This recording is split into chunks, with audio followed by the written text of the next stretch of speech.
Hello, bienvenue chez Lily Corner. Cette vidéo pour vous présenter les nouveautés et les retours en stock de cette semaine-ci. Alors on commence tout de suite par un jeu de Geek Attitude Game. C'est Pessoa. Donc on l'a reçu il y a déjà quelques semaines, peut-être une maladresse d'un grossiste, je ne sais pas, mais donc on pouvait pas le vendre à partir de quand on les a reçus, on pouvait les vendre à partir d'hier. Donc ça nous a permis de bien savoir approfondir le jeu, de le jouer dans plusieurs configurations. Donc c'est un jeu de placement d'ouvriers. Qu'est-ce qui ressort déjà de ce jeu? C'est la direction artistique, hein, fort particulière, mais qui est fort thématique et certainement bien prononcée pour ce genre de jeu. Donc moi, elle m'a bien plu, cette direction artistique. C'est quelque chose de beau, de simple et d'épuré, mais là, encore une fois, c'est selon les goûts de chacun. Un jeu de placement d'ouvriers qui est certainement dans l'entrée de gamme des placements d'ouvriers à mon sens, hein, parce qu'on n'est jamais réellement bloqué. Si on est bloqué, c'est peut-être par un mauvais tirage de cartes sur les deux actions principales qui permettent de recruter les cartes. Donc pour commencer en placement d'ouvriers, je pense qu'il va faire le taf, hein, ce jeu. Donc voilà, c'était Pessoa. On a aussi Milflori qui est arrivé. Il était effectivement, il a mis un peu de temps à arriver. On n'a pas été spécialement réactif, mais les critiques sont très bonnes. C'est un Knizia, donc Knizia très prolifique, hein, donc, dans ses jeux. Il en a fait des pelletés, donc c'est un de plus. Bientôt à tester. Assez léger, d'après ce que les amis qui ont testé m'ont dit. Donc un jeu intermédiaire dans la gamme intermédiaire. Donc à tester. Le nouveau Azul, donc Azul on présente plus, c'est le quatrième de la série.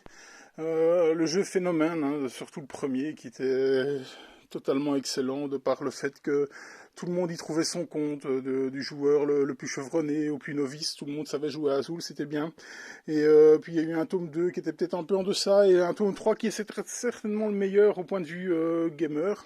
Et bien celui-là a l'air d'être dans cette vanne-là. Donc quand on nous l'a présenté chez notre grossiste, on s'est dit waouh, c'est un peu plus costaud, on a l'impression en tout cas, donc je ne l'ai pas joué.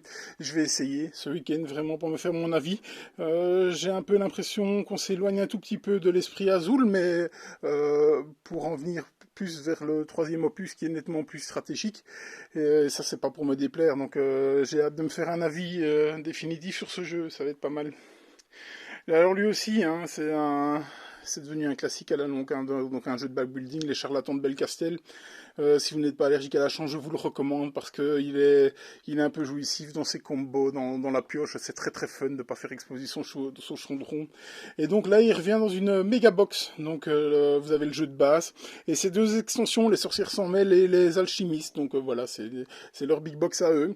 Et elle est là. Donc si vous ne connaissez pas les charlatans de Belcastel, essayez de découvrir. C'est très fun. Ça fait le taf dans les soirées entre amis et voilà, bon, maintenant on contrôle pas énormément de choses étant donné que c'est beaucoup de tirages, mais les ingrédients entre eux ont des petits pouvoirs bien sympas et donc un très bon jeu là-dessus.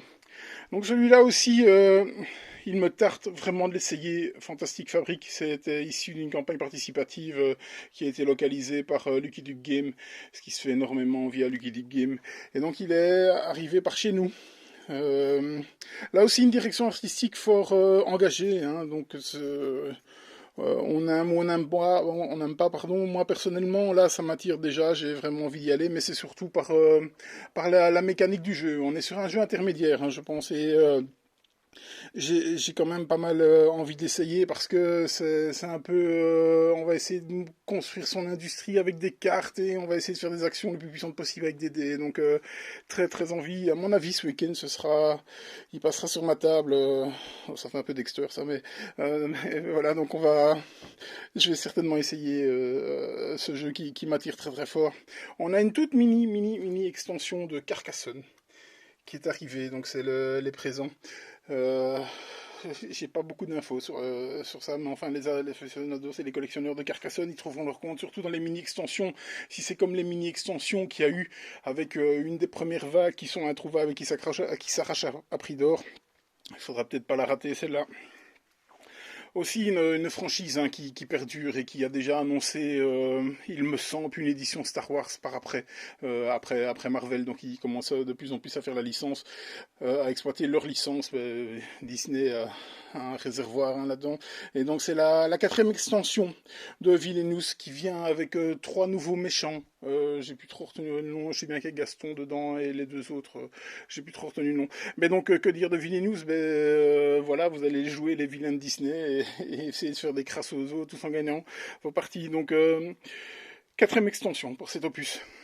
Alors celui-là aussi, il m'attire vraiment beaucoup, c'est Explorer. Pourquoi? Parce que j'aime bien tout ce qui est jeu à cocher. Et donc celui-là a l'air d'être un peu plus particulier et sortir un peu du lot. Donc j'ai commencé déjà à regarder des vidéos.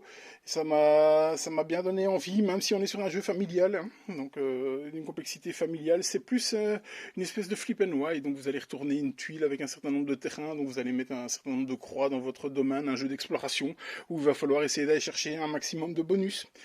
J'espère savoir le tester aussi. Celui-là aussi.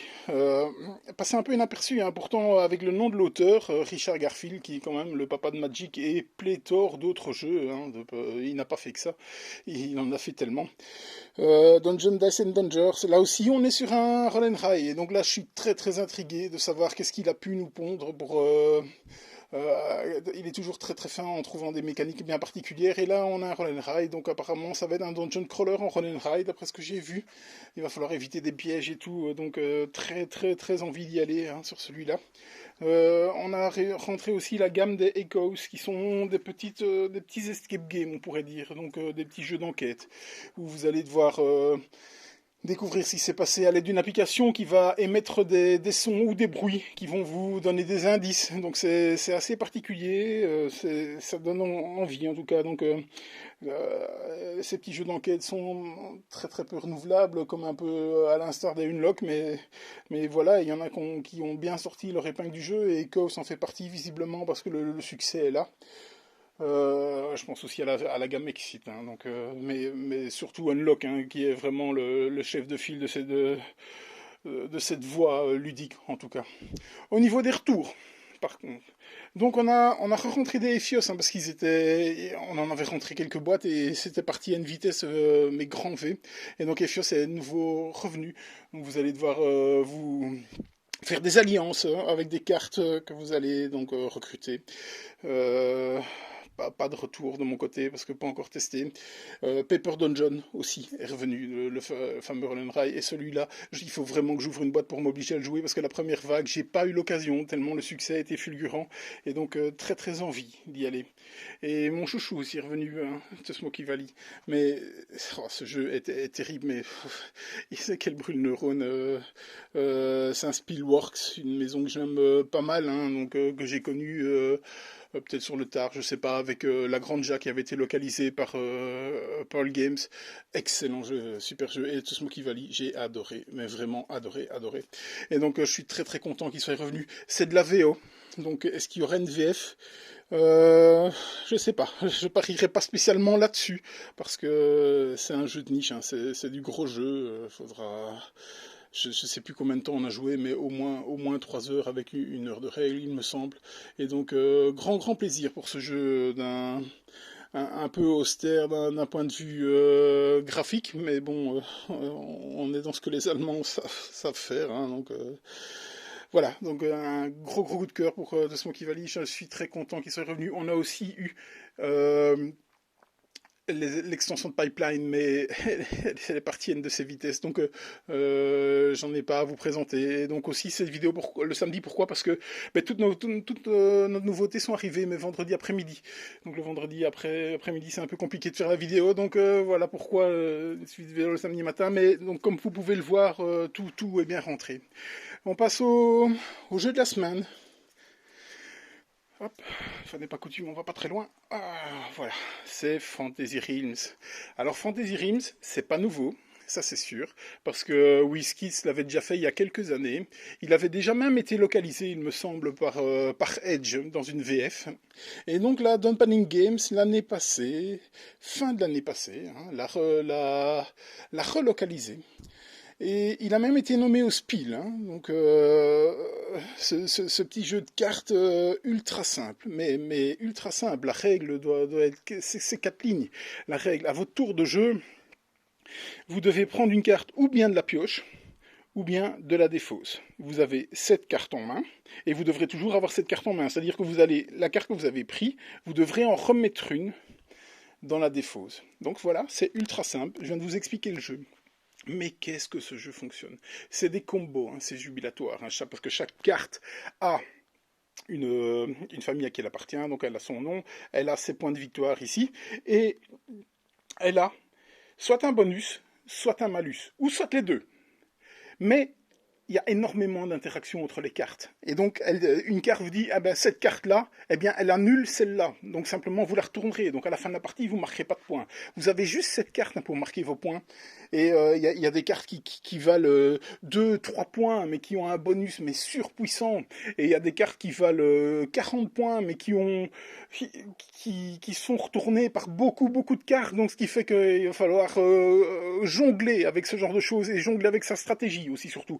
Parce que quand une carte apparaît, on croit qu'on a son combo, on se dit, ah, cette carte-là, il faut que je la prenne.